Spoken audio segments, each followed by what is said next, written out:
2 साल से जो शून्यता इस सरकार में आई हुई है और जिस तरीके से मनमर्जी, तानाशाही, नियम विरुद्ध, जनता के विरुद्ध कार्य किए जा रहे हैं और विशेष रूप से ग्रामीण विकास को ठप किया जा रहा है। हमारे यहाँ पर पंचायत राज के चुनाव में 11,300 ग्राम पंचायतें थी, जिनका सभी ग्राम पंचायतों का अक्टूबर 2025 में कार्यकाल समाप्त हो चुका है। हमारे यहाँ पर 352 पंचायत समितियां थी और अभी कुछ 93 और बन गई। इसमें से पंचायत समितियों में से 52 पंचायत समितियों का कार्यकाल अक्टूबर और दिसंबर 2026 में पूरा होगा।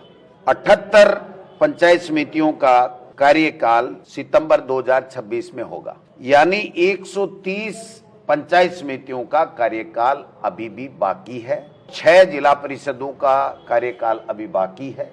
1 स्टेट 1 इलेक्शन की राग अल्पाने वाले लोग किसी भी सूरत में जिला परिषद और पंचायत समितियों का एक साथ चुनाव नहीं करा सकते। 12 महीने से ज्यादा हो गए परिसीमन की कार्रवाई करते हुए। तो इस राज्य सरकार ने जो डेट दी थी 4 जून 2025 को पंचायती राज के तमाम परिसीमन प्रक्रिया राज्य सरकार के स्तर के ऊपर पूरी करने की थी। पंचायत समितियों का, वार्डों का और जिला परिषदों के और ग्राम पंचायतों के वार्ड प्रकाशन के लिए, परिसीमन के लिए इन्होंने एक डेट निर्धारित की थी पंचायती राज ने 17/12/2025 को। 2 सप्ताह के अंदर आप लोग जिला परिषद, पंचायत समिति और ग्राम पंचायतों के वार्ड का फाइनल प्रकाशन कर दीजिए। ग्राम पंचायत और पंचायत समिति के वार्डों का प्रकाशन संबंधित एसडीएम के वहां जो इसके लिए अधिकृत था वहां पर होना था और जिला परिषदों के वार्ड का प्रकाशन फाइनल जिला कलेक्टर के यहाँ होना था, जिससे राज्य सरकार का कोई लेना देना नहीं था। पूरी तरीके से चुनाव प्रक्रिया जब 31/12/2025 को चुनाव आयोग ने शुरू कर दी, हाई कोर्ट में भी यह कह दिया गया था कि 31/12 तक जो आपको पंचायती राज में करना है परिसीमन कर लीजिए, इसके बाद में आप नहीं कर सकते। यानी जिस दिन चुनाव प्रक्रिया शुरू हुई 31/12/2025 को, उस दिन तक सब प्रकाशन हो जाना चाहिए था, जो नहीं हुआ।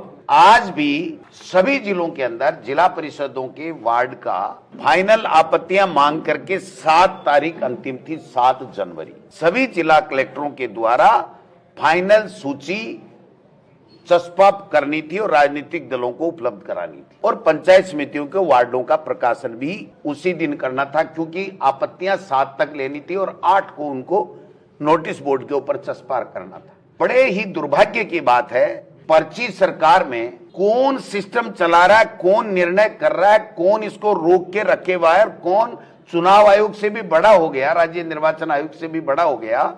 चुनाव प्रक्रिया शुरू होने के बावजूद और राज्य सरकार के खुद के पंचायत राज के आदेश के बावजूद 8 तारीख को जो जिला परिषद और पंचायत समितियों का वार्ड का प्रकाशन फाइनल होकर के जनता के बीच में जाना चाहिए था, वो आज की तारीख तक नहीं गया। आज भी प्रत्येक जिला कलेक्टर को और प्रत्येक एसडीएम को ये कह रखा है कि इसको अंतिम प्रकाशन आप नहीं करोगे।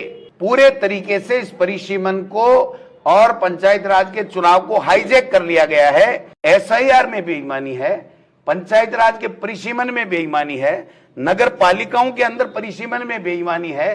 तो ये बेईमान सरकार जनता के हकों को क्यों खत्म करना चाहती है, उनके अधिकारों पे कुंडली मार के क्यों बैठी है। आज पंचायत राज में 3,000 करोड़ रुपए हमारा केंद्र सरकार ने रोक लिया कि अगर आपने चुनाव नहीं करवाया मार्च तक तो हम लोग ये पैसा नहीं देंगे। इसलिए आनन फानन में ये खेला खेल रहे हैं।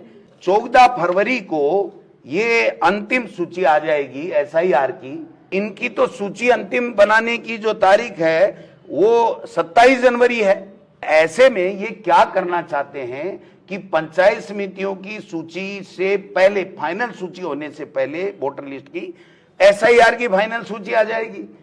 तो एक तरफ तो एसआईआर में गड़बड़ झाला करने की चेष्टा कर रहे हैं, दूसरी तरफ पुरानी वोटर लिस्ट से काम कर रहे हैं और वो वोटर लिस्ट से काम भी पूरे तरीके से नहीं करके पंचायती राज को पंगु बना के रख दिया।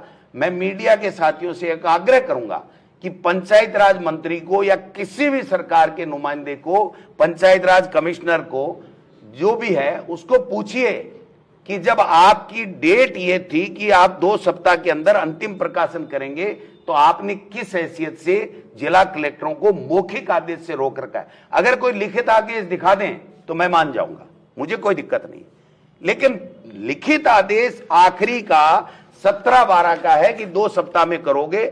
और जिला कलेक्टरों ने जो भी आदेश निकाले, तमाम जिला कलेक्टरों ने और तमाम ईआरओ जो एसडीएम हैं, उन्होंने पंचायत समिति और जिला परिषद के वार्डों की आखिरी तारीख 7 थी आपत्ति लेने की, और 8 तारीख को फाइनल प्रकाशन करना था, और आज 20 तारीख है, 20 तारीख तक भी इन्होंने नहीं किया। तो आप समझ सकते हैं कि एक तरफ एसआईआर का खेल जिसमें नाम काटो हजारों की संख्या के अंदर, और एक तरफ पंचायती राज को पंगु बना के रख दिया। और मैं समझता हूं कि ये सभी अधिकारियों से मैं आग्रह करूंगा कि इनकी बेईमानी के आगे झुको मत। आप रीढ़ की हड्डी सीधी रखो। आपको भारत सरकार की और राजस्थान की सरकार ने नौकरी दी है, और आप इस तरीके से झुक करके अगर इसको पूरे सिस्टम को कोलैप्स कर दोगे तो फिर चुनाव कराने की आवश्यकता क्या है। तय कर दो, यहां ये जिला प्रमुख बनेगा, ये यहां प्रधान बनेगा, ये सरपंच बनेगा। सारे के सारे अधिकारी ये कह रहे हैं, पूरे राजस्थान के, मेरी बहुत सी जगह दर्जनों जिला कलेक्टरों से भी बात हुई है, एसडीएम से भी बात हुई है, वो ये कह रहे हैं साहब वहां निर्णय लेने वाला ही कोई नहीं है, पर्ची दिल्ली से आए नहीं, इसलिए मुख्यमंत्री जी लेंगे नहीं। और राजेंद्र जी राठौड़ और अरुण चतुर्वेदी जी जो अघोषित रूप से इस पूरे सिस्टम पे कब्जा जमाए हुए हैं, वो ये चाहते हैं इस बजरलाल सरकार की बदनामी कैसे हो, जनता कैसे उद्वेलित होकर के ये कहे कि ये सरकार तो फेल है, क्योंकि उनका तो इस सरकार में राठौड़ साहब का सिर तो रहा नहीं। इसलिए उनकी जो इस तरीके से जो परिसीमन की धज्जियां उड़ाई जा रही हैं, पंचायत राज के चुनावों को एक तरीके से उसकी जो लीगल सेंटिटी है उसको खत्म किया जा रहा है।